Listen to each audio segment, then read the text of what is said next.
नवी दिल्लीतलं जंतर मंतर सध्या देशातलं सर्वात मोठ्या लढाईचं केंद्र झालंय। पंतप्रधानांच्या निवासस्थानाच्या जवळ आंदोलन करणारे राहुल गांधी यांना अखेर पोलिसांनी ताब्यात घेतलंय। नीट प्रकरणी संसदेत चर्चा करण्यासाठी सरकारने तयारी दाखवलेली, मात्र राहुल गांधींनी आडमुठी भूमिका घेतली आहे असा आरोप केंद्रीय मंत्री जितेंद्र सिंग यांनी केला। नीट परीक्षेचा खेळखंडोबा झाल्यानं सुरू झालेल्या आंदोलनाने आता उग्र रूप धारण केलंय। सोमवारी संसदेच्या दिशेने मोर्चा काढणारे तरुण आणि पोलीस यांच्यात मोठी धुमश्चक्री झाली। यानंतर पोलिसांनी गुन्हेही नोंदवले। यामुळे संतापलेले विरोधक दिल्लीमध्ये एकजुटीने रस्त्यावर उतरले। राहुल गांधी, प्रियंका गांधी, शरद पवार, सुप्रिया सुळे, मल्लिकार्जुन खरगे असे अनेक महत्त्वाचे विरोधातले नेते हे रस्त्यावर उतरले। विशेष म्हणजे पंतप्रधानांच्या निवासस्थानापासून हाकेच्या अंतरावर विरोधकांनी सरकारला आरोपीच्या पिंजऱ्यात उभं केलंय। तर तिकडे जंतर मंतरवर शरद पवार आणि सुप्रिया सुळेंनी भेट दिली। यावेळी शरद पवार आणि अभिजित दिपके यांच्यामध्ये चर्चाही झाली आहे। केंद्रीय शिक्षण मंत्री धर्मेंद्र प्रधान यांच्या राजीनाम्याच्या मागणीकरता सुरू झालेलं आंदोलन आता थेट केंद्रीय गृहमंत्री अमित शहा आणि पंतप्रधान मोदींच्या राजीनाम्याच्या मागणीपर्यंत पोहोचलंय। राहुल गांधींनी मोदी शहांच्या राजीनाम्याची मागणी केली।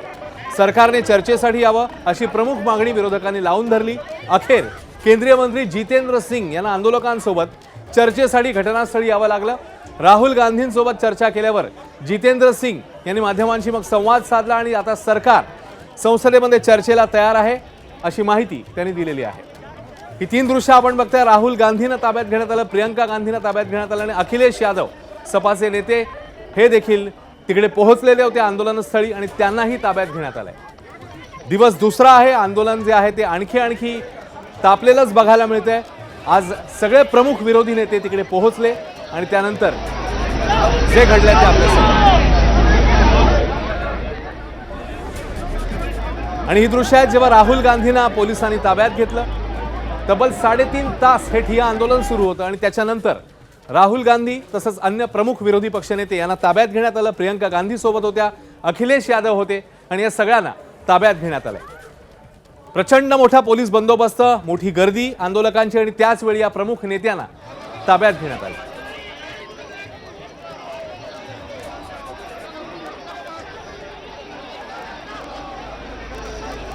आज सकाळपासूनच या आंदोलनाचे पुढची पावलं काय असणार याकडे सगळ्यांचं लक्ष लागलेलं होतं। दुपारच्या नंतर प्रमुख नेते सगळे तिकडे पोहोचलेले बघायला मिळाले।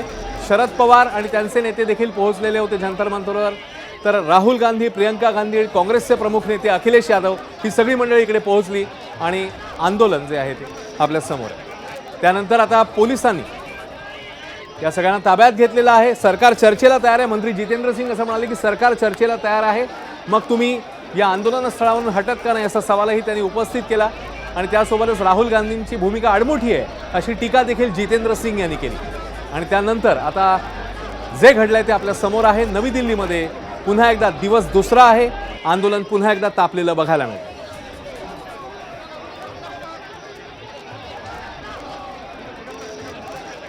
सोमेश कोलगे आपल्या सोबत आहेत, आपले प्रतिनिधी। सोमेश, 3.5 तास आंदोलन चाललं आणि त्यानंतर आता पोलिसांनी ताब्यात घेतलेलं आहे या सगळ्या प्रमुख नेत्यांना। काय घडतंय नेमकं तिकडे आता सोमेश? अश्विन, आता आपण पाहू शकतो की सध्या पोलिसांकडून हा पूर्ण परिसर रिकामी केला जातोय। जर आता आपण पाहिलं तर पोलीस इथे सर्वांनाच इथून जाण्याची विनंती करतायत आणि पंतप्रधानांच्या निवासस्थानाबाहेर, म्हणजे जर आपण पाहिलं तर पंतप्रधानांच्या निवासस्थानाचं हे प्रवेशद्वार आहे। ज्या प्रवेशद्वारावर हे आंदोलन सुरू होतं, सर्वसाधारणपणे इथे कुणालाही थांबण्याची अनुमती नाहीये, कोणतीही गाडी उभी करण्याची अनुमती नाहीये।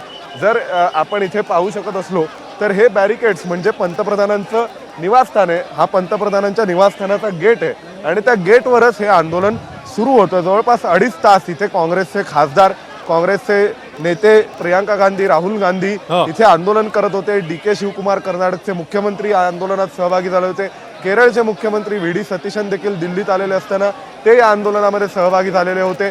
त्यानंतर मग अनेक काँग्रेसचे माजी मुख्यमंत्री, मग त्यामध्ये छत्तीसगडचे बघेल असतील किंवा असे असंख्य काँग्रेसचे बडे नेते या आंदोलनात सहभागी झाले होते। राष्ट्रवादी काँग्रेस शरद पवारांच्या पक्षाच्या सुप्रिया सुळे देखील या आंदोलनात सहभागी झाल्या होत्या।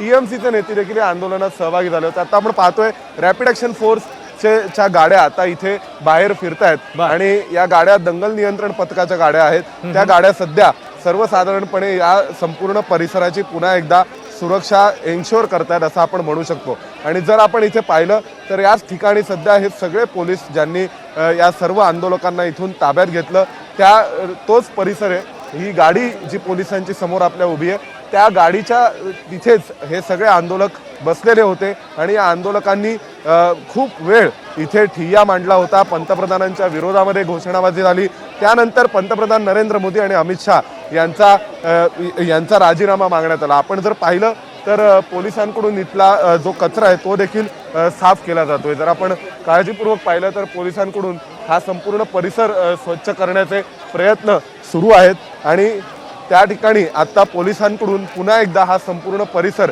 रिकामा केलेला आहे। परंतु या ठिकाणी तसं सर्वसाधारणपणे कोणत्याही नागरिकाला पोहोचण्याची अनुमती नाही आहे, कोणत्याही व्यक्तीला इथे पोहोचण्याची अनुमती नाही आहे, माध्यमांना देखील इथपर्यंत पोहोचण्याची अनुमती नाही आहे। तरी सुद्धा जर आपण पाहिलं तर या ठिकाणी काँग्रेसचे हे सगळेच जण बऱ्याच वेळापासून हे इथे सगळेच जण आंदोलन करत होते आणि या आंदोलनाचा परिणाम म्हणून अनेक सुरक्षाविषयक प्रश्न देखील आता दिल्लीच्या बाबतीत खरंच सोमेश, सगळे प्रमुख नेते तिकडे पोहोचले, आंदोलन केलं त्यांनी आणि त्या आंदोलकांना पोलिसांनी ताब्यात घेतलेलं। सोमेश आपल्या सोबतच रहा।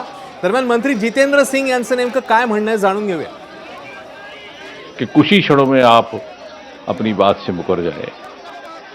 जब सरकार ये कह रही है कि संसद में चर्चा के लिए तैयार है, ना केवल इस विषय को लेकर बल्कि इस विषय के साथ संबंधित अन्य सभी विषयों को विस्तृत चर्चा के लिए तैयार है, तो बोले साहब नहीं, हम तो यहीं बैठेंगे, आप हमें उठा लीजिए। बोले साहब मैं तो आपसे चर्चा करने आया था बड़ी विनम्रता से, आपको उठाने का तो हमारा इरादा नहीं था, मैं तो सिर्फ आपसे ये अनुरोध करने आया था। लेकिन ऐसा लग रहा है कि आप उस मूड में ही नहीं हैं कि आप कुछ वाया मीडिया या रास्ता निकाला जा सके। तो बोले आप जो मर्जी इसका निष्कर्ष निकालिए, मैं तो वही करूँगा जो मेरी मर्जी है। तर ही होती मंत्री जितेंद्र सिंग यांची प्रतिक्रिया। आणि आता ही आपण जी दृश्य बघताय, काही वेळापूर्वी जेव्हा राहुल गांधींना ताब्यात घेण्यात आलं, जेव्हा तिकडे पोलीस पोहोचले, सुरक्षा यंत्रणा पोहोचले आणि राहुल गांधींना ताब्यात घेण्यात आलं, त्यावेळीची दृश्य आपण बघताय।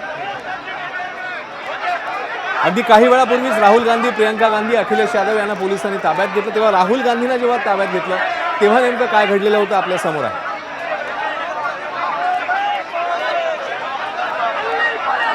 अखिलेश यादव देखील या दृश्यांमध्ये दिसतात। आग्रही मागणी होती की इकडे येऊन आमच्याशी चर्चा व्हावी, त्याप्रमाणे मंत्री जितेंद्र सिंग पोहोचले। त्यांनी सांगितलं की सरकार चर्चेला तयार आहे। मात्र त्यानंतर राहुल गांधींनी आडमुठीच भूमिका घेतली असा आरोप मंत्री जितेंद्र सिंग यांनी केला आणि त्यानंतर राहुल गांधींना ताब्यात घेण्यात आलं। काँग्रेस नेते रेणुका चौधरींची प्रतिक्रिया येते, काय म्हणणं आहे त्यांचं बघूया।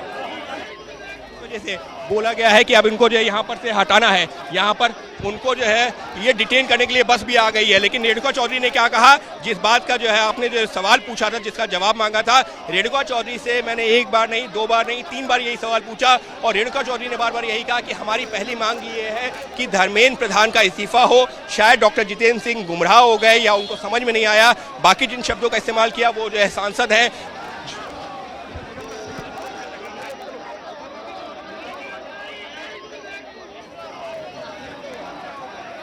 तर प्रमुख मागणी हीच आहे की शिक्षण मंत्री धर्मेंद्र प्रधान यांचा राजीनामा व्हायला हवा। या मागणीवर आपण ठाम आहोत असं काँग्रेसने पुन्हा एकदा सांगितलेलं आहे।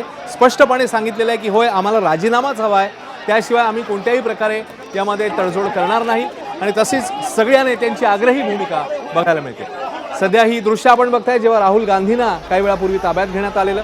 राहुल गांधी, प्रियंका गांधी, अखिलेश यादव या सगळ्यांना सध्या ताब्यात घेण्यात आलेला आहे आणि तो परिसर जिकडे हे आंदोलन सगळं सुरू होतं तो परिसर आता रिकामा करण्याच्या दृष्टीने सुरक्षा यंत्रणांनी, पोलिसांनी पावलं टाकली आहेत। एकीकडे जितेंद्र सिंग मंत्री पोहोचले राहुल गांधींच्या भेटीला, त्यांच्याशी संवाद साधला, त्यानंतर त्यांनी माहिती दिली की होय, आम्ही तयार आहोत, संसदेमध्ये तयार आहोत या सगळ्या संदर्भात चर्चा करायला।